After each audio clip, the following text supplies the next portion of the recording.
Mais uma aulinha sobre agora. A gente vai dar prosseguimento aí na educação profissional e tecnológica. Eu falei sobre educação e trabalho.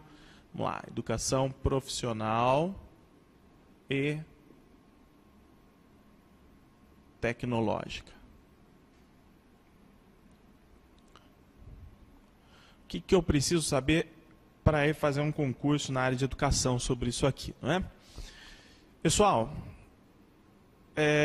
um primeiro detalhe importante que eu gostaria aqui, uma observação que é bom sempre reforçar, eu já tenho isso em outras aulas e tal, é a questão do dualismo escolar.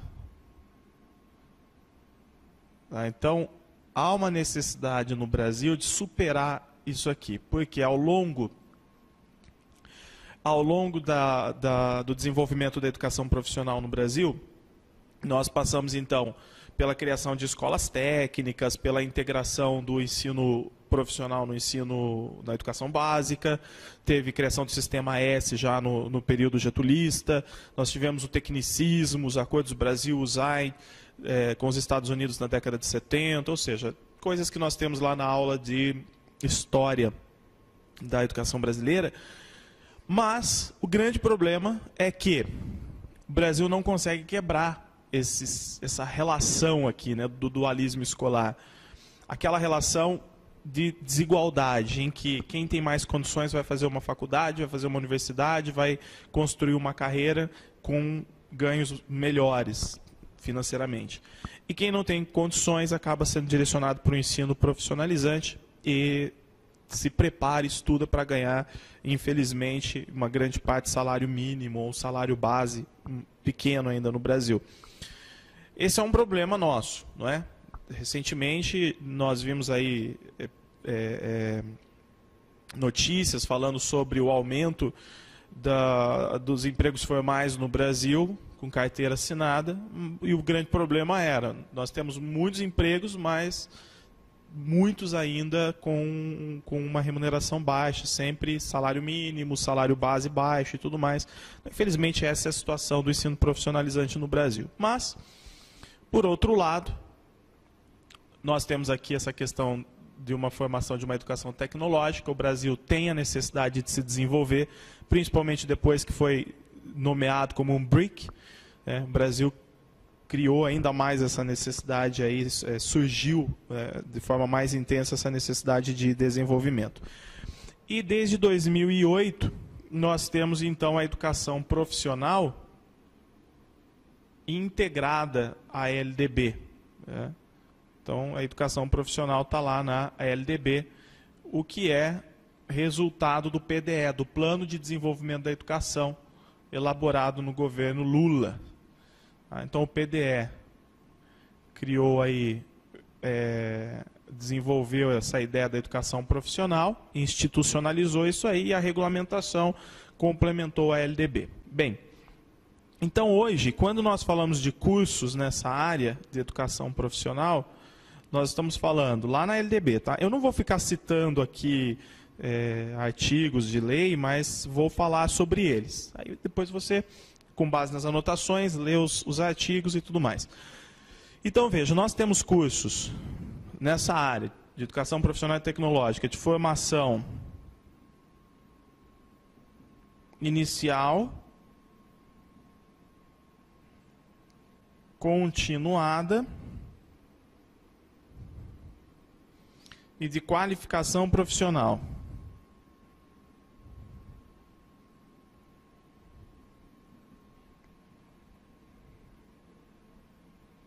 De qualificação profissional. Nós também temos cursos de educação profissional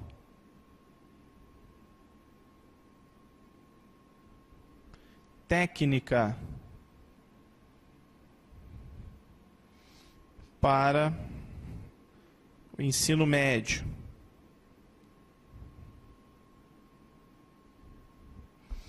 E também temos os cursos tecnológicos de graduação.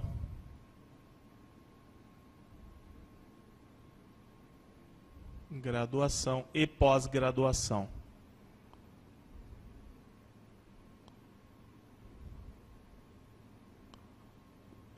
Tá, de graduação e pós-graduação. E aí, como que a gente compreende isso aqui para ficar mais fácil, para que o teu esquema fique mais claro aí? Então, veja, ó, eu vou numerar aqui, eu vou colocar aqui número 1, número 2 e número 3. Isso aqui é B ou é número 3, Vinícius, afinal? Pronto, número 3. Número 1. Então, no número 1, o que eu falei? Que dentro desses cursos profissionalizantes tecnológicos, nós temos formação inicial, cursos de formação inicial, continuada e de qualificação profissional. Esses cursos aqui, eles vão ser chamados de básicos. Então, são cursos básicos. Também livres ou abertos. Livres ou abertos. Então, a pessoa, para fazer um curso desse, ela não precisa ter uma formação, um pré-requisito.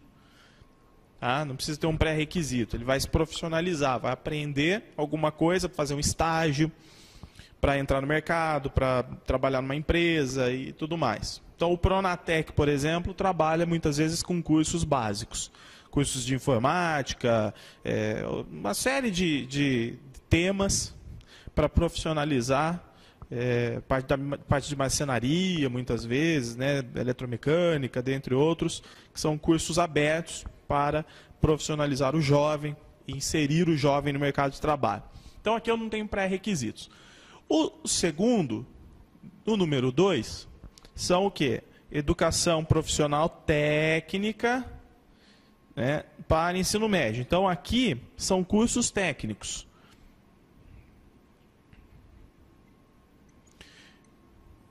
Então, no mínimo, para fazer um curso técnico, o aluno, o estudante, ele tem que ter terminado o ensino fundamental.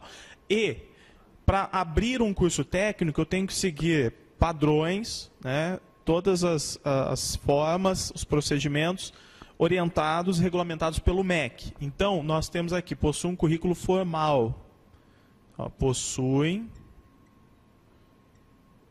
um currículo formal e também tem suas diretrizes. Tá? Possui um currículo formal, tem suas diretrizes, como proceder, como ser oferecido, reconhecimento, tudo mais. E o terceiro, que são os cursos tecnológicos, daí de ensino superior. A gente tem, por exemplo, os tecnólogos, né, que hoje, em 2 anos, eles preparam a pessoa, o estudante, para uma área técnica, para uma área tecnológica, e ainda o aluno sai com um diploma de curso superior, né? Bem, o artigo 42 da LDB vai trazer ainda os cursos especiais. Tá? O artigo 42 da LDB ainda vai trazer a ideia dos cursos especiais, que normalmente são cursos também abertos, livres, oferecidos para a comunidade. Oferecidos para a comunidade, para capacitar a comunidade. Normalmente é SENAC, SESI, o SESC, normalmente é o Sistema S que oferece esse tipo de curso. Tudo bem? Aliás, o Sistema S é fundamental, gente. Dentro desse processo de profissionalização, no Brasil, o Sistema S é fundamental, porque o SESI, o SENAI, né, depois a gente tem lá o SENAT, o SENAR, o SENAC, eles são instituições. O SEBRAE, no caso, mais auxiliar a microempresa, mas os outros órgãos do Sistema S são muito importantes no processo de profissionalização no Brasil. E, na última década, nós percebemos que o PDE, o Plano de Desenvolvimento da Educação, trouxe também a expansão dos institutos federais, das UF, das universidades federais, das universidades tecnológicas federais, programas de profissionalização do jovem e tudo mais. Bem, nós temos que analisar ainda, gente, o seguinte: a educação profissional e tecnológica no ensino médio.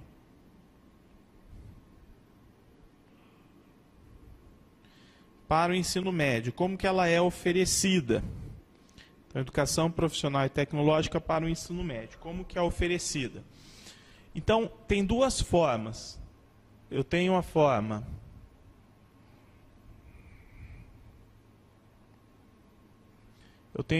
articulada e tenho o oferecimento na forma subsequente.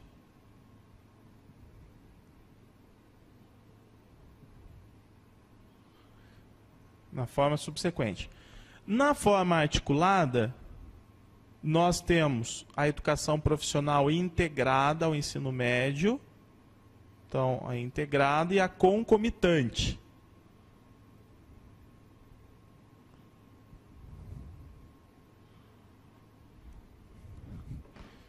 Vou dar uma avermelhada nisso aqui. Integrada e concomitante. Então, na forma integrada, pessoal, o aluno ele tem uma matrícula para o ensino médio e para o curso técnico, uma matrícula em uma instituição. Tá? Então, aqui, uma matrícula, uma instituição. Por isso que a gente chama de integrado.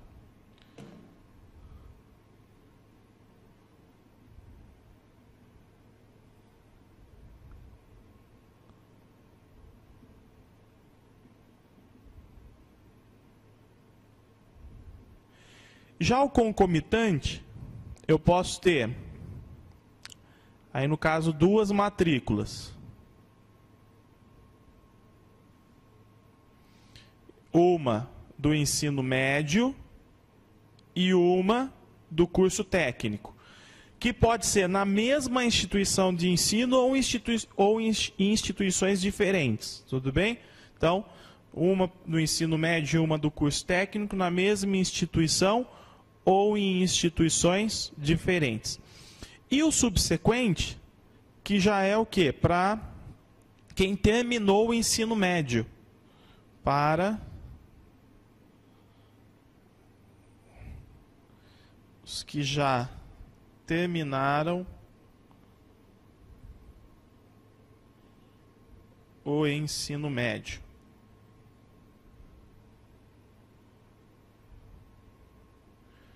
Tudo bem? Então, é muito comum cair isso aqui em prova, gente, muito comum. Quando fala de educação profissional, sempre aparece lá. Como que a organização, as formas que nós temos de educação profissional e tecnológica no ensino médio?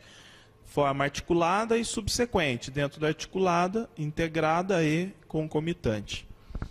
E isso hoje, como eu falei para vocês, é muito comum acontecer onde? Nos institutos federais.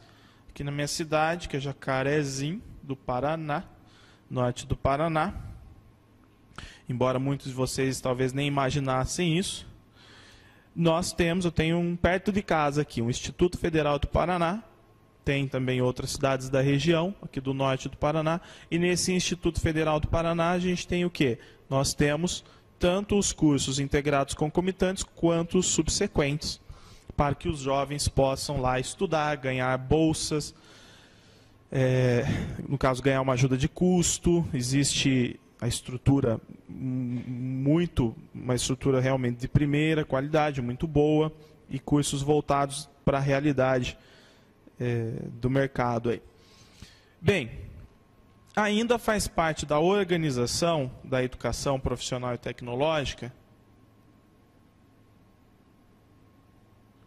os eixos tecnológicos. Os eixos tecnológicos representam o quê? a base curricular. Então, são as áreas que devem ser trabalhadas nesses cursos e que são áreas fundamentais para o desenvolvimento econômico do país, né? Para o desenvolvimento estrutural e econômico do país. Eles possibilitam itinerários formativos. O que são itinerários formativos? Falando assim de uma forma ampla, o itinerário formativo é a forma como a escola será trabalhada, construída, estruturada. E essa escola, ela precisa apresentar currículo, estrutura, e ela precisa apresentar um sistema de progressão para o aluno, para que o aluno não pare, né, no meio do caminho. E esse sistema de progressão, ele tem que dar conteúdos que vão evoluindo ao longo do processo de escolarização. Então, os eixos tecnológicos, eles possibilitam também justamente isso, eles possibilitam esse itinerário formativo. E ao possibilitar o itinerário formativo, o curso técnico, ele tem essas etapas de formação para que a pessoa vá se construindo, vá se desenvolvendo ao longo do curso e, obviamente, se preparando para o mercado, ganhando autonomia, capacitação, né? Vai construindo o profissional. E de uma forma que os conteúdos estejam também voltados para a realidade do mercado. Tá? Então, os eixos tecnológicos hoje são 12. Anotem aí quais são eles, gente. Ó, vou falar para vocês. Então, nós temos ambiente, saúde, segurança, tem controle.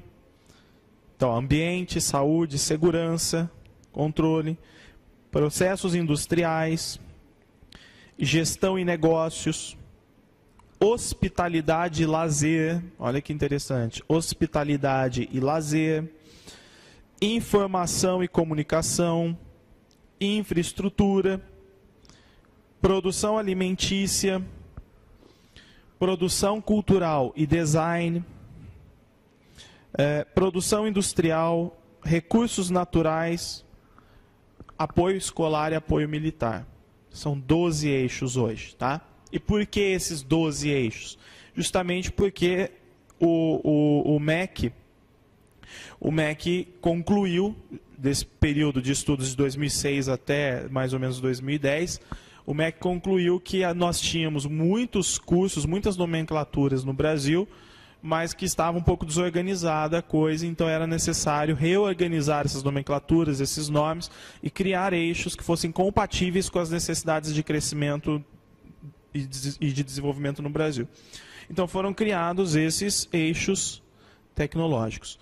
E onde estão esses eixos para que possam ser consultados? Nos catálogos nacionais de cursos. Então nós vamos encontrar esses eixos, vou colocar como uma observação aqui, os catálogos nacionais de cursos.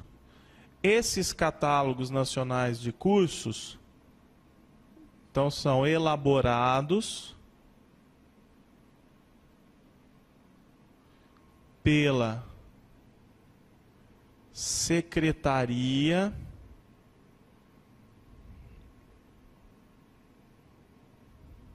de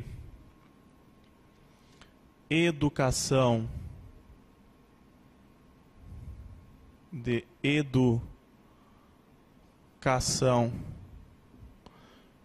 profissional e tecnológica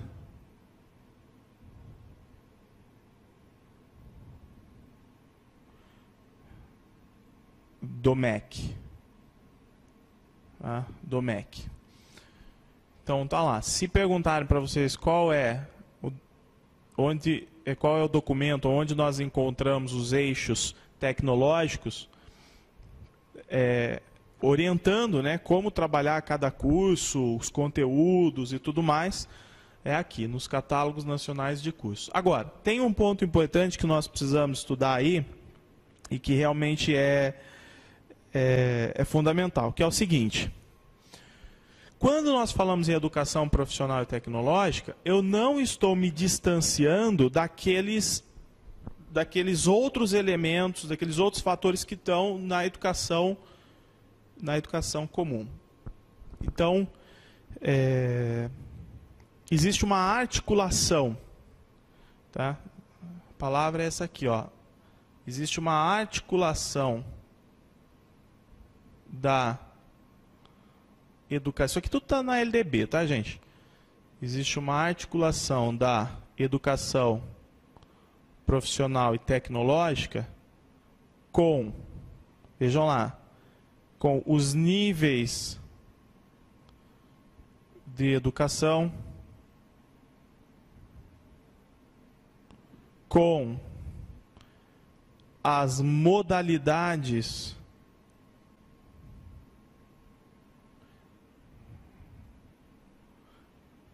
de ensino, níveis, por exemplo, o que são níveis? Está lá naquelas aulas de LDB.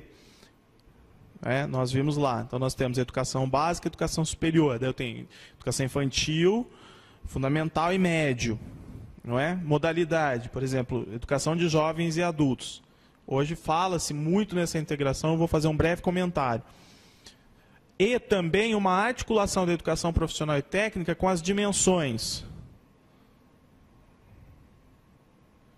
Com a dimensão do trabalho, com a dimensão da ciência, com a dimensão da cultura, com a dimensão da tecnologia. Então, olha que interessante isso aqui. Eu comecei a aula falando para vocês o seguinte, que uma das grandes necessidades do Brasil é eliminar o dualismo escolar, para nós sairmos da ideia do tecnicismo. Então, dentro do tecnicismo, quando eu coloco um estudante para fazer um curso técnico ou profissionalizante, quando eu coloco esse estudante na classe de aula, eu o integrei ao sistema, eu incluí este aluno no sistema, mas eu o excluí das oportunidades na sociedade, porque ele vai simplesmente ganhar uma profissão e vai se resumir naquela profissão. Mas hoje o ensino profissionalizante, técnico, tecnológico, ele busca essa relação, né, dele com essas dimensões também. Então, a primeira coisa, o aluno quando está lá no ensino médio, até no ensino fundamental, é importante que ele esteja já conhecendo o que é o mercado de trabalho, como isso funciona.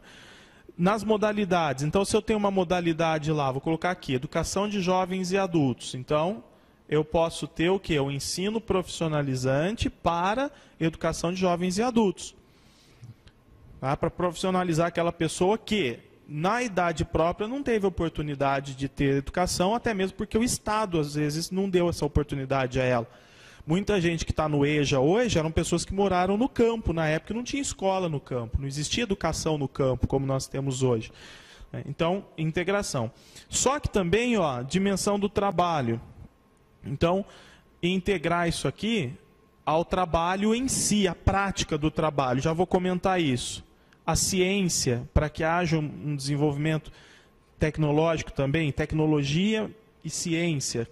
Cultura do trabalho. Quando eu falo da LDB, gente, a LDB ela visa preparar o aluno também para o mundo do trabalho, para que esse meu aluno ele tenha a capacidade de valorizar o trabalho, ele perceba a importância do trabalho e ele também se adapte ao trabalho, né? Porque nós temos que formar pessoas aptas para trabalhar, para desenvolver a sociedade.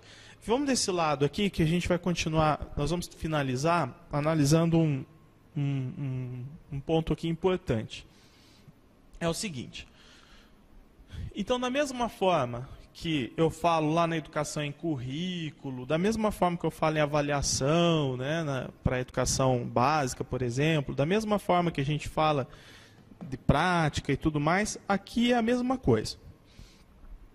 Então, nós temos alguns princípios que devem ser considerados no momento de se aplicar a educação profissional.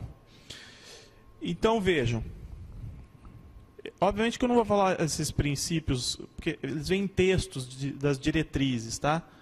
Eles são trabalhados nas diretrizes da educação profissional.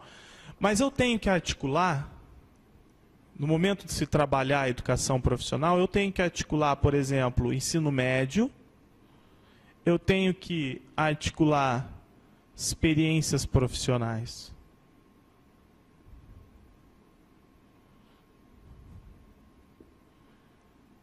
Então, dentro dessa ideia que nós estamos falando, que eu estava falando aqui para vocês, né, de organização das formas, como o ensino profissional aparece no ensino médio, então essa articulação do ensino médio com as experiências profissionais é justamente a educação profissional que promove. Isso é visto como um princípio dentro das diretrizes. Tudo bem? Isso é visto como um princípio. Depois, o trabalho assumido como princípio educativo. Então, o aluno, ele tem que compreender isso aqui, né? O trabalho assumido como, aliás, o professor, o aluno, como princípio educativo. É possível também educar através do trabalho. Tá? É possível também educar através do trabalho. A gente tem um outro princípio aqui. Olha que interessante, gente. Quando nós falamos da articulação,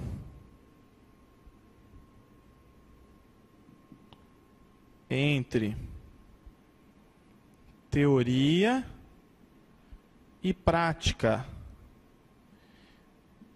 Quando eu falo de teoria e prática, eu estou falando disso aqui, ó. Currículo e experiências.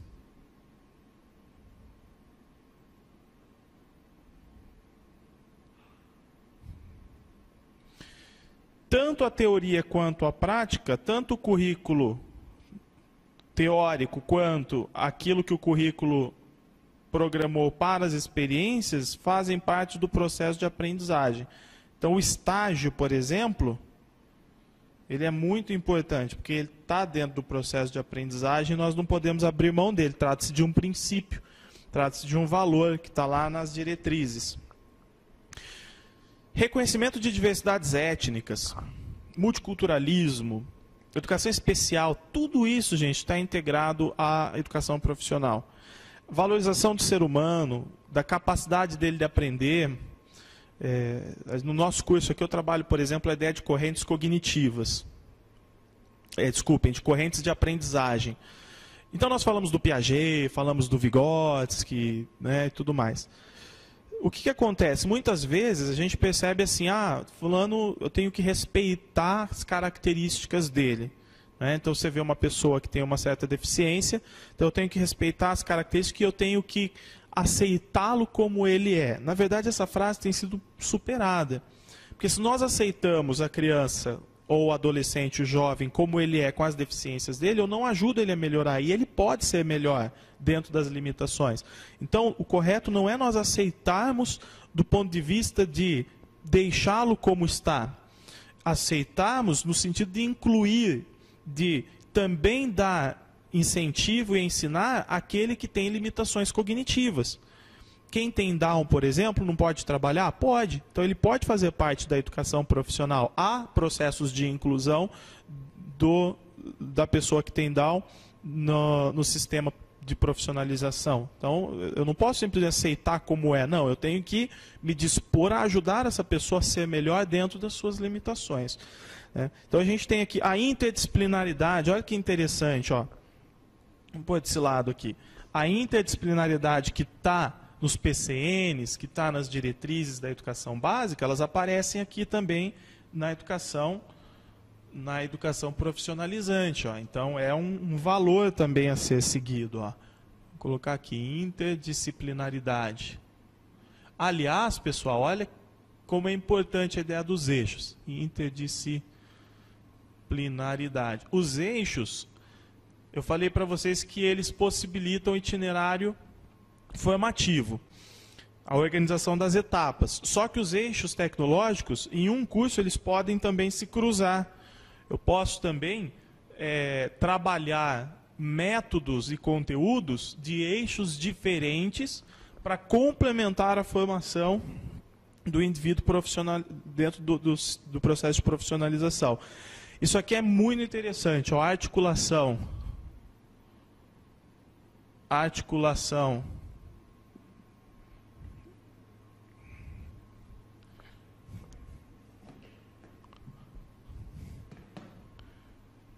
Com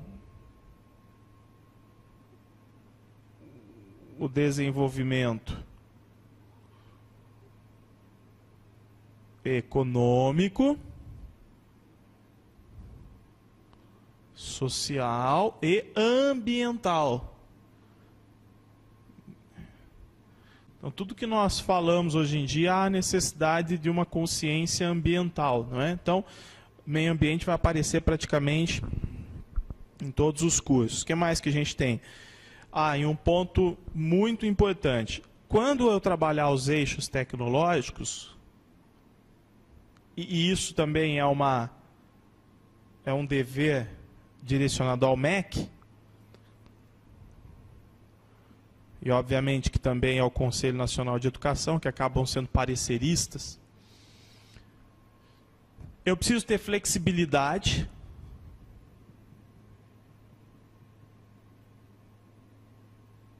Tá? Eu preciso ter flexibilidade. A gente precisa ter, na medida do possível, considerar a inovação, os processos de inovação, mudanças.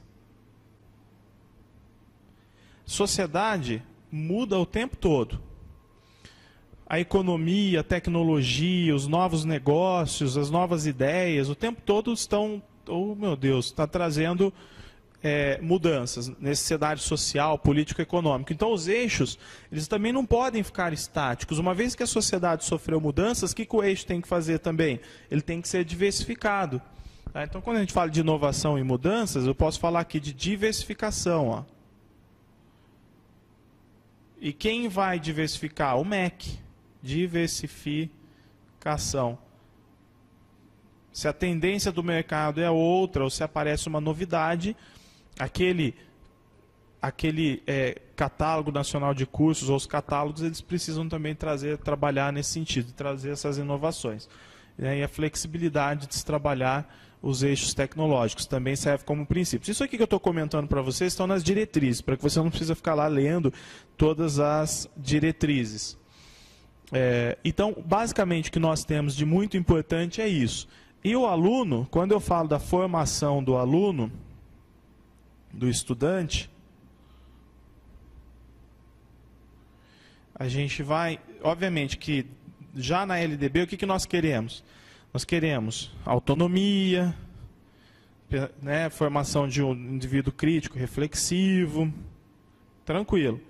Só que, do ponto de vista da profissionalização, é importante que a gente relembre da CEPAL. Eu já falei isso para vocês em aula sobre políticas educacionais. A CEPAL, né, que é uma comissão da América Latina para o desenvolvimento econômico, tanto da América Latina quanto do Caribe, ela vai buscar o quê? No momento em que o aluno está fazendo um curso técnico, que ele está se formando, ele não pode simplesmente aprender disciplinas. Ele tem que aprender o cooperativismo, ele tem que tem que se relacionar com o empreendedorismo.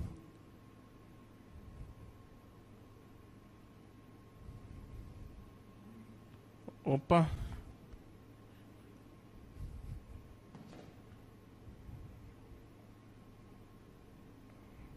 Com o empreendedorismo.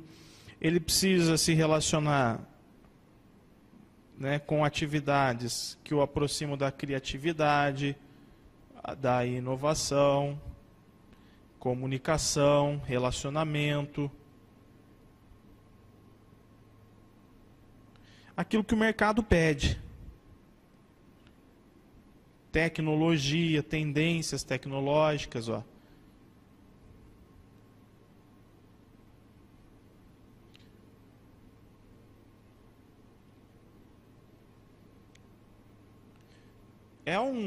Isso aqui, gente, é uma proposta contextualizada, ensinar ao aluno aquilo que o mercado exige. Nós não queremos mais formar intelectuais, a gente quer formar pessoas que realmente tenham condições de trabalhar, de se desenvolver, de contribuir com o desenvolvimento econômico do país. E, para nós finalizarmos, toda vez que um curso vai ser montado em uma cidade, em uma região, uma unidade, por exemplo, uma instituição, um instituto federal do determinado estado e tudo mais, é muito importante que se analise primeiro as necessidades econômicas, sociais daquela determinada região, porque a grande missão dessas instituições é formar indivíduos para o desenvolvimento regional. E por isso que há uma grande necessidade de cooperação e colaboração entre União, Estados e municípios nessa causa da profissionalização aí no Brasil. Tudo bem? Então, a gente viu, agora você vai lá ler a LDB e bons estudos.